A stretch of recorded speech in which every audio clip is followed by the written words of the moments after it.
Ian, I sat here last time we played at home after the Hamilton Accies game and said you couldn't have dreamt that any better. We're here again and you go one better, it's 5-0, and you must be absolutely delighted. Yeah, pleased with the performance, pleased with the goals that we scored. A wee bit frustrated we didn't go and add to the 5. We had chances, we moved it well, we looked strong in all areas, and it was a comprehensive performance. Yeah.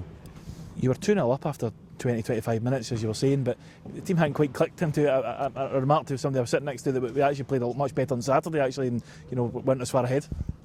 They were about to get a roasting at half time, and then we scored a third, which sort of changed it a little bit. But it was it was a lax performance really. We allowed them far too much space in certain areas, so we couldn't get close enough to them. But no, we switched on. We got back to what we've been doing, and it reaped the rewards. I thought that the wide men got on the ball well, attacked their fullbacks, caused problems.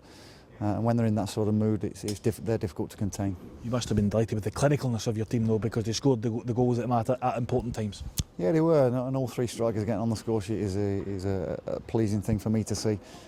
John come off the bench and scored 2 again.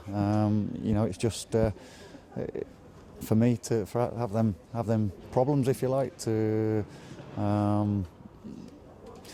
the 3 strikers. And Craig Moore as well, who's been working hard. It just gives you fantastic options, from the start and obviously off the bench. And John's been exceptional, the way he's gone and worked, the way he's gone and tried to do a little extra stuff. He's a role model to everybody.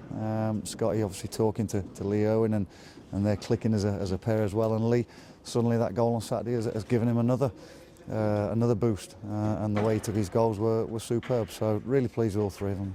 Conversely though, I mentioned the clinicalness of it. Is there a part of you disappointed you didn't get more, because you created over and above the 5, you maybe created another 4 or 5 really good chances, you could have got quite excessive? Yeah, and that is a frustration, because it could come down to goal difference, and we need to pull a few back from our early season, and but I can't be too critical.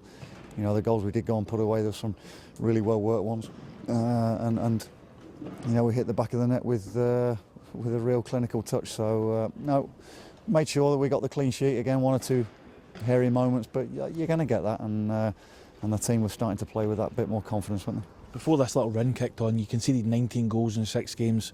Almost since this little run we've only conceded 6 and 7.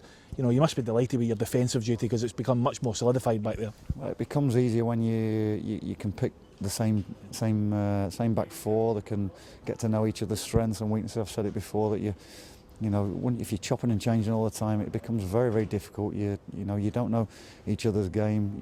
You start to connect verbally. Communication's important. They're communicating well. George has been a strength at the back there. His mistakes will get highlighted, but if goalkeepers make mistakes, then they generally are punished. But he's been superb. He was excellent tonight. Yeah, and he made a vital save, a vital time for you, and he looked comfortable across. Yeah, he did. People are going to load balls into the box, and there's some big men in there tonight, and he's come amongst them, and he's come and punched, he's come and claimed, he's done everything we've asked of him. So really pleased on that he's got his clean sheet, and we now move on to Partick. You come off the park, I'm sure you were anxious to know the Ross County score. They scored with 5 minutes to go to win 1-0. Does that put a dampener on anything? I expected it. I expected them to win. And again, you congratulate them, because they keep putting a run of results together. But so are we. And we're the 2 form teams now in the league. And if we maintain that, the pair of us, then we'll both get away from the 11th spot and drag somebody else into it. That somebody else could be Partick Thistle. We play them on Saturday. They've got a big game against Celtic tomorrow. I imagine you'll go and watch that, but it's all to play for going into that game at Firhill. It's in our own hands, and we can if result goes the way we want it to tomorrow night, and that's no shoe-in. But we could get within a point of them, which going into the split would be fantastic. And I think there's a lot to play for a lot of teams still. Thanks, Ian. Thank you.